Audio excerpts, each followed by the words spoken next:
Guys, welcome back to my channel. So today's video is actually going to be centered around parents, particularly with kids who are going to school and using AI. Now, I know what the sentiment about AI is that kids are losing their brain power because ChatGPT can literally just solve all of their problems. You don't even have to do any more research or have any type of critical thinking. I want to dispel that narrative because I actually want people to know that you can actually use AI for a lot of good things. This is something that my mother always actually used to tell me all the time. Computers can be used for good or for bad. It's just completely dependent on you. And this is her talking to me when we had like dial up internet connection. So obviously things have just progressed a lot ever since then. I don't even know half of the audience actually knows what dial-up connection is, but that is how I grew up, with just dial-up internet speed. Whenever you would actually call the house, the internet used to go away, and that was a very normal thing that always happened. So either way, today we're just going to be looking into a tool called NotebookLM. And like I said in the beginning of this video, I think this is going to help out parents a lot.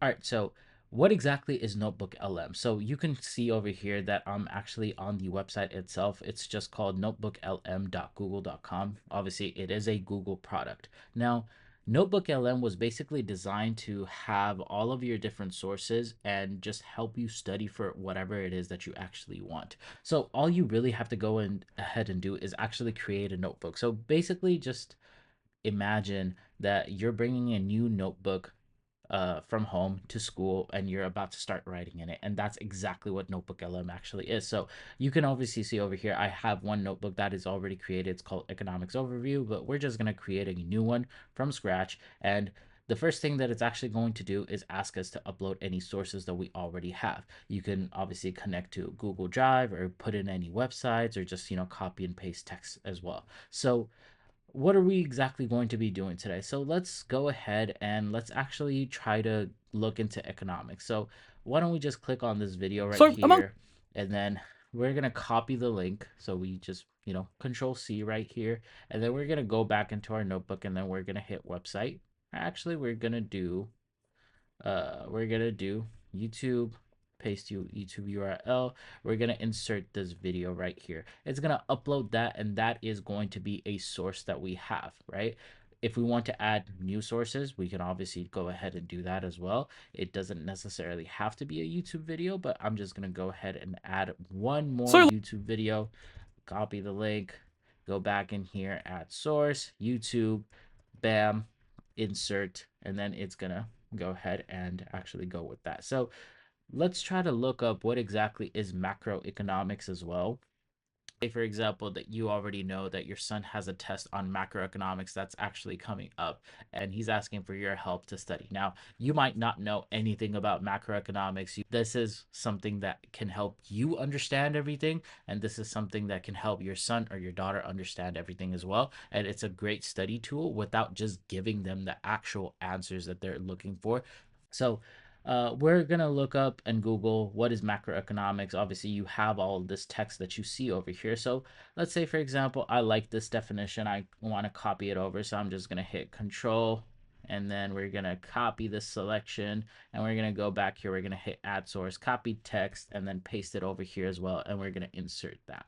Okay. Now, obviously, it's not just useful to have like text all of this. Let's say, for example, if you're on an Investopedia article and you don't want to read through all of this information, all you have to do is just basically go on the link, hit copy, go back, add source, and just quickly add a website, and then it is going to actually be able to pull in all that information there. Let's say, for example, we want to add any type of like free books, or even if you have like a PDF of a book, then you can go ahead and actually add that into here as well. I personally don't have a PDF right now because I'm not in school, and neither am I studying economics, even though it is very interesting. But if you have all of those things, and by the way, I don't want to pirate anything just for the sake of this video, but all you have to do is just get that PDF, and then you have to just go in here, add source, and you can literally just click and choose a profile or a source to actually upload. So let's say, for example, we actually do have a free PDF or something. We could just search it up on Google, and maybe we'll just take, the very first one that we see over here. What is macroeconomics? So this is a 25-page PDF with the chapters and everything, and you can see that, hey, this is all text. So let's just quickly go ahead and actually download this. I'm going to download this right here to my computer. We're going to go back over here, and we're going to just hit add source, and I'm just going to quickly drag and drop this over here, and we can see that chapter 1 PDF has actually been added. We can obviously go ahead and rename any of these sources. We can just say, hey, if I just want to add YT just for YouTube in the beginning and just press enter, we can do all of that. So, and obviously, if you want to know however many sources that you actually have as a limit, it's right here. You can upload 50 sources in one notebook. And by the way, I forgot to mention this in the beginning of the video. You don't have to pay for any of this. This is all for free. You can literally just compile any information it is that you actually want to study, or you want your son to study, or your daughter, or something that they're actually just struggling with. Ask them to compile all of these different sources and just sit down with them and try to figure it out with them. So this is a very powerful studying tool, not just for your own kids, but maybe for yourself. Maybe you want to do another certification. Maybe you want to dive deep into a watch hobby, which obviously I have, and you want to study like the history of watchmaking. You can do all of these things with NotebookLM. So some of the things that I actually want to go over real quick is that you can actually go ahead and start chatting right away. So let's say, for example, you want to look up what is macroeconomics. You could see right here, it's actually going to come up with all your different 5 sources. It'll give you an answer right here. So now all of these answers are great. Chatting with these documents are great as well. One of the features that I really like about NotebookLM is basically the podcast that it'll actually produce for you. And I want to show you real quick how exactly you can do that. So you can see on the right pane, and if you don't see this studio option or whatever, maybe it's just closed down like this and you just have to hit this button. All you have to do is go on audio overview, it'll auto generate it for you, and then you could just hit generate. Now this is probably going to take a couple of minutes or so, but all it's going to do is actually go ahead and take all of your different 5 sources, compile that information together, and then you'll have this audio overview that you can't even tell is AI, to be honest with you. So go ahead and do that, and we're going to wait for that to happen real quick. Okay, so that audio generation took about 3 minutes or so. Now let's take a look into it and let's see what exactly they actually came up with. So you can see over here that it actually generated a 21-minute audio clip, and you can real quick just hear it as Ever well. feel like you're completely lost when people start talking about the economy? Yeah, all that GDP and inflation stuff.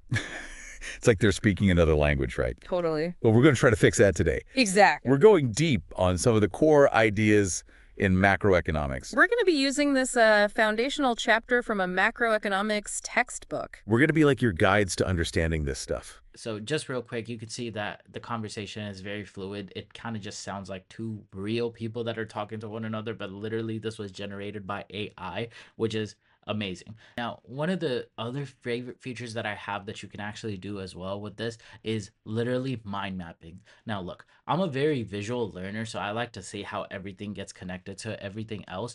And that's basically what mind mapping is. And all you have to do is literally press a button, and then it'll generate a mind map for you using the sources that you actually have. You can obviously see that the podcast is on the right. You can see over here that, hey, in the chat window, all you have to do is hit mind map itself, right? So once you hit mind map, it's gonna go ahead and start generating a new mind map. This is not gonna take that long, but after it does, you can just hit click and open it, and you can see right here that this is literally compiling all the information that you gave it from those 5 sources and compiling it into different topics and into different details as well.